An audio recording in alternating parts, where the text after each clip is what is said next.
हाँ, तो खेसारी लाल यादव जी आप क्या चाहते हैं? मतलब कि आप भी इस गाने को गा के और 2-4-10 करोड़ रुपए कमा लेना चाहते हैं? नहीं भाई, आप खुद ही देखो ना, ये जो टेंगे टेंगे वाला लड़का है, इसको आप लोगों ने कहीं ना कहीं आप लोग इंस्टाग्राम, यूट्यूब, टिकटॉक जो भी है आप लोगों के पास, हर एक सोशल मीडिया पे ये वायरल हो रहा है। और इस पे हमारे भोजपुरी के जितने भी छोटे छोटे सिंगर हैं वो लोग इस पे गाना निकाले हुए हैं। ऑलरेडी यूट्यूब पे बहुत ज़्यादा इसके ऊपर गाना पड़ा हुआ है, लेकिन मेरे दिमाग में एक चीज़ चल रहा था कि भैया खेसारी लाल यादव का इस पे गाना नहीं आया, क्योंकि ये बहुत ज़्यादा वायरल टॉपिक है और इस पे खेसारी लाल यादव का गाना नहीं आया।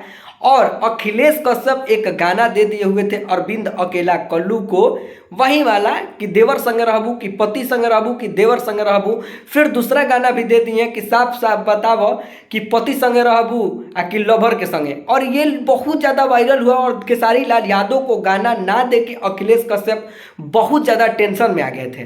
फिर क्या शैतानी खोपड़ा लगाते हैं और ये टेंगे टेंगे जो वायरल मैटर है इसके ऊपर गाना लिख डालते हैं। और कल आप सभी के बीच अन्नपूर्णा फिल्म से इस गाने को रिलीज किया जाएगा। खैर, आप लोग मुझे ये जरूर बताइएगा कि टेंगे टेंगे का मतलब होता क्या है। ये गाना ट्रेंडिंग सेक्शन में जाएगा कि नहीं? मुझे तो नहीं लगता है कि ये गाना ट्रेंडिंग सेक्शन में जाएगा, क्योंकि ये टेंगे टेंगे सुन के बहुत सारे लोगों को बहुत ज़्यादा गुस्सा भी आ रहा है। खैर, आप लोगों को आता है कि नहीं, प्लीज़ नीचे दिए गए कमेंट बॉक्स में ज़रूर बताइएगा। और ऐसे ही हमारे साथ जुड़े रहिए, मिलते हैं नेक्स्ट वीडियो के साथ।